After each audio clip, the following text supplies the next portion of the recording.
this took its toll on my mental health. I can't even explain the depths of depression that I sunk into during that time. To stay positive, to stay optimistic, I'm like, shut up, like just shut up. You're saying it's a season because you're not the one going through it. Like with each day, you know your time here is counting down, and it's like, what next? How do I go back home? What do I do back home? It felt like I had failed. If God cannot help me get a job, why am I praying to God?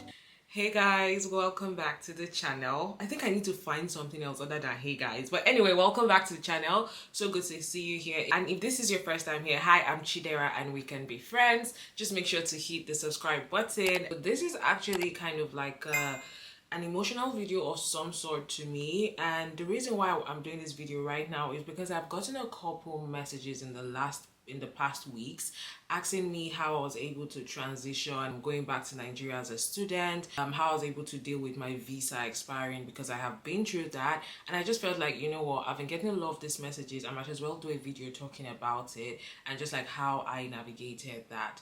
So you know how we do it here. Let's get started.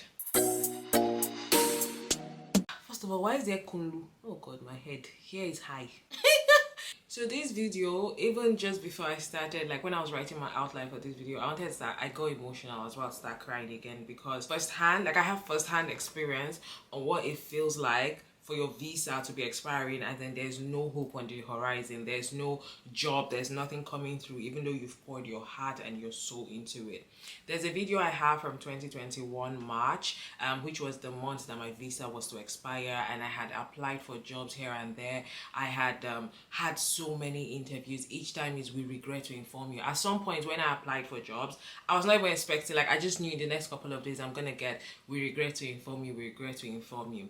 A bit of a backstory in case you're new here. So I came into the UK as an international student in 2019, and at the time when I was a student, there was no post-study visa, so there was no like 2 years visa where you stay back. It wasn't there at the time.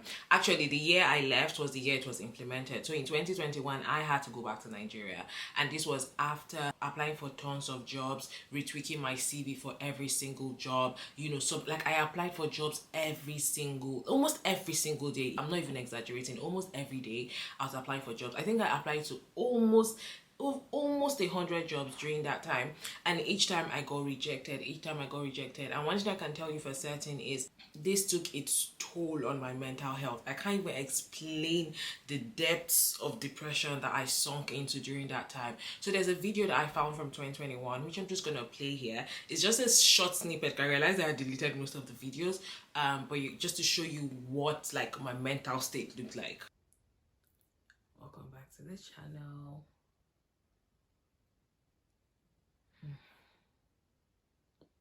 I actually feel numb.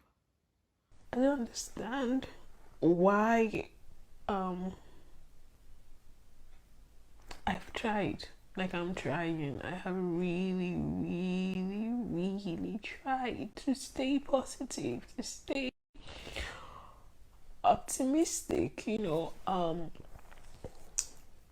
yeah. Basically, there was shattered hope for me. I could not imagine, like, what would I go back to Nigeria to do? Like, I was supposed to stay back in this country, you know, greener pastures. I was supposed to stay here, make a life for myself. And here I was, my visa was expiring. There was nothing on the horizon.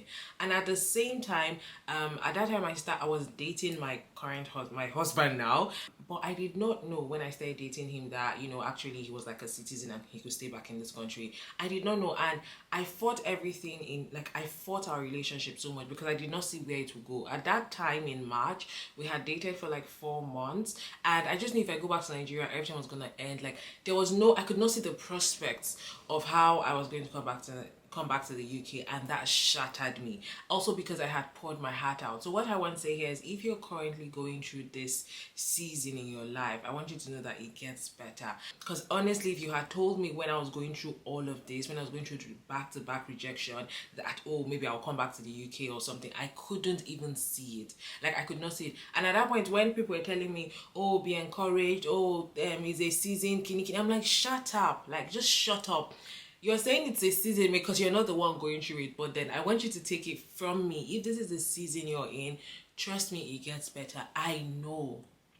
I want to cry. I know firsthand how like it can hit your mind, and I know there's nothing like dwindling hope. Like with each day, you know your time here is counting down, and it's like, what next? How do I go back home? What do I do? The people that actually reached out to me are students who have exhausted, like they're about to exhaust their 2 years post study, and now the anxiety is coming up. You know, how do I go back home? I'm not getting a job, all of that. So I just want you to know that it's a season. Trust me, it's a season. I mean, we may not be able to say the path your life will take, but it will get better. Like, I know it's hard to believe that now, but it will get better.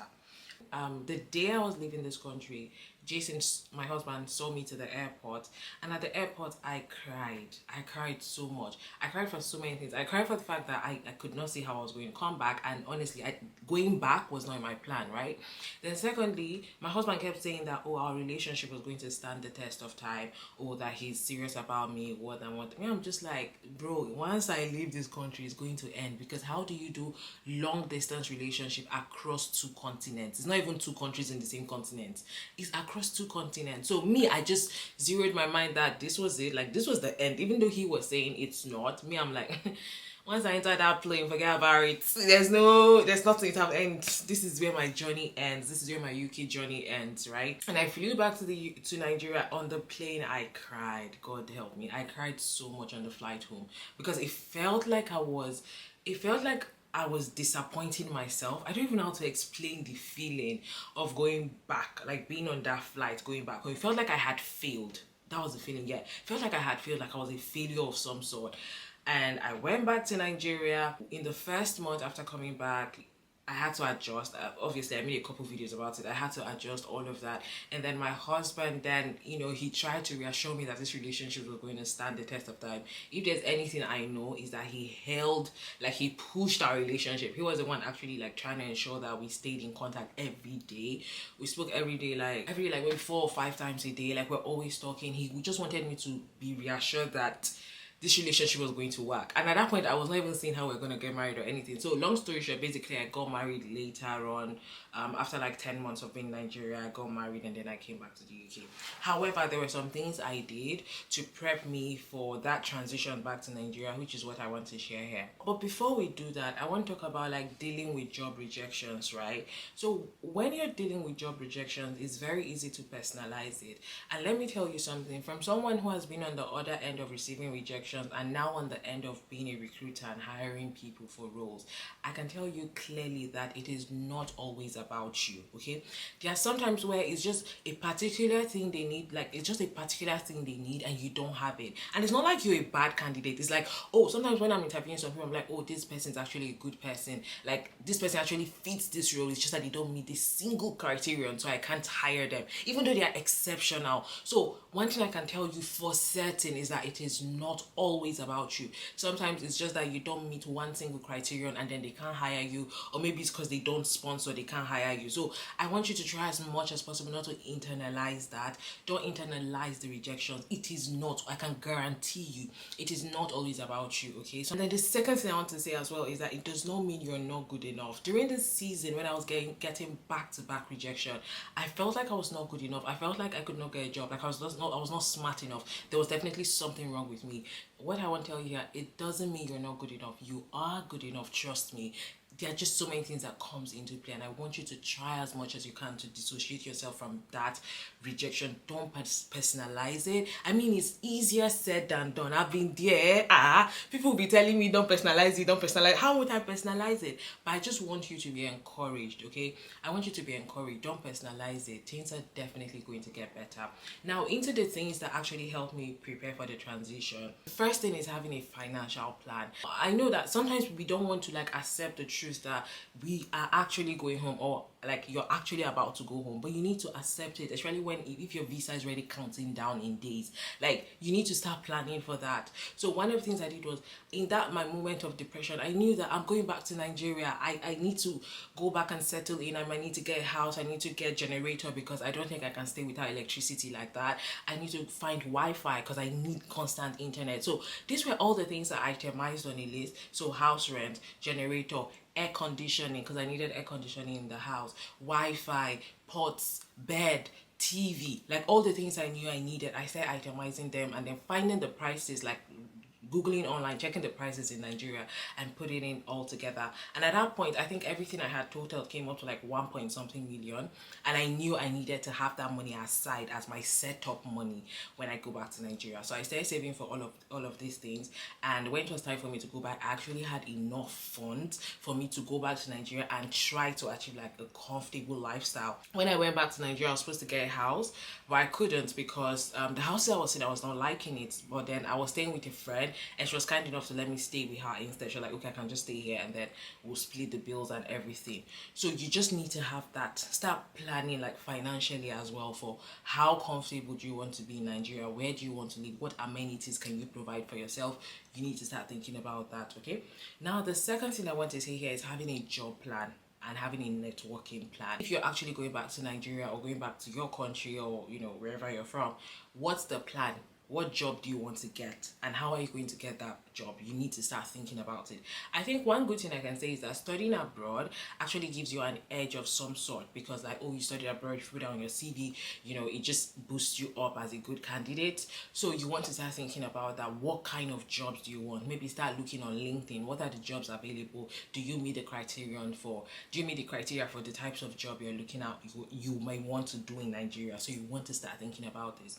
Also, networking. What kind of events do you want to be attending in Nigeria where you can meet other people and possibly talk about yourself and position yourself to be in spaces where you can have like opportunities? You have to also think about that. The third thing that really helped me, which I can't even overemphasize, is community.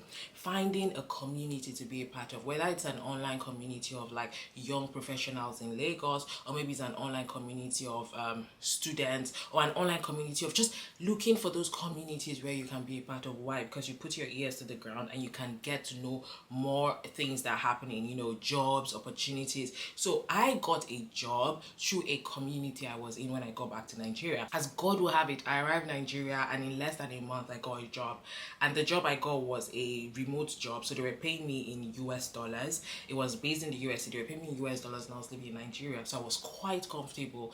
But I got that job through a community. Someone shared it in a community, like an online community I was in, and then I reached out to the person and then had applied for the job, spoke to the person about the job, and then that's how I got it. So definitely I'll tell you that community plays a big role. You want to be in the spaces where these conversations, like people are having conversations, sharing opportunities, and also just even being there to support. There are times where someone will ask a question, I would answer, stuff like that. So you want to be in those spaces. The other thing you want to also think about is personal branding and visibility. So as you're going back, or if you're going back, what do you want to be known for? Do you want to be known for something online? You need to start building that reputation. Me, when I was going back, I knew that, okay, I have a YouTube channel. Yeah, it's going to be hard because I have to change my content. However, I can still do YouTube back home and I can just share my experiences. So that was me, like that was the angle I went with my personal brand. Like I wanted to talk about my experience in Nigeria and be visible as someone who has gone back home after studying in the UK and what that looks like. So you also want to think about it, like, do you want to position yourself as an authority in your field? You need to start tweeting. Is that you need to be on Twitter and start tweeting often? Do you need to start like recording videos? You need to you need visibility. That's the word. You need people to know you before they can even recommend you for things. So you need to start thinking personal branding. Where do I position myself? What do I talk about? Is it LinkedIn? Do I need to be consistent at putting out one post every other week? Do I need to start tweeting threads, on Twitter? Like, positioning and visibility, very important. Okay, and then the last thing I want to say, which is honestly the most important thing that helped me during this season, is prayers. Trust me, it got to the point where honestly I could not pray, and that's where I'm so grateful for the people around me, because they held me up in prayers. There were times when I could not, like I gave up. I'm like, I beg, like, God, I beg, it's okay, like it's okay, I don't think anything about God. Like, if God cannot help me get a job, why am I praying to God? It got to that point, right? But one thing I can tell you is, eventually when I came back to myself, praying about it and just letting like God's spirit lead you, you need some sort of higher power to help you, navigate the transition. And one thing, prayers definitely helped me a lot. Even when I went back to Nigeria, at times I was going through things and I would just like pray and just talk to God and be like, oh yeah, you know what, let's have a conversation. You need to tell me what I'm doing in this country. You need to tell me where I'm supposed to be, what I'm supposed to do, who I'm supposed to meet. So you need prayer and you need that guidance, to like for your steps to be ordered. So just pray about it and pray about the season you're in. Also, something I want to state here is that going back to Nigeria, going back to your country does not mean that your story is over, and it does not also mean that you may not be able to come back into the country. Just trust just trust God in where he's leading you to. So I know two of my friends, they went back to Nigeria and then they got jobs. So they got jobs, like skilled worker jobs, and then they came back to the UK on 2 occasions. Two close friends of mine, that happened to them. So my point is, going back does not mean that it's over for you with staying abroad or even coming back like to the UK. You can still come back. It is possible. I know people that have done it. So yeah, that's everything that I have to say about this. I really hope that you are encouraged with this video. And if you know anyone who's going through this season, please share this video with them. I feel like until you go through it, you honestly cannot understand how it feels and how it can almost break a person. But what I want you to know is that it will get better. Everything is a season. Life is in phases. This is a phase and it's definitely going to get better. You can take my word for it, okay? Just trust God that wherever he's leading you to, he will establish you in that land that he's taking you to. So I hope this helps, and thank you so much for watching. Till next time, guys. Bye bye.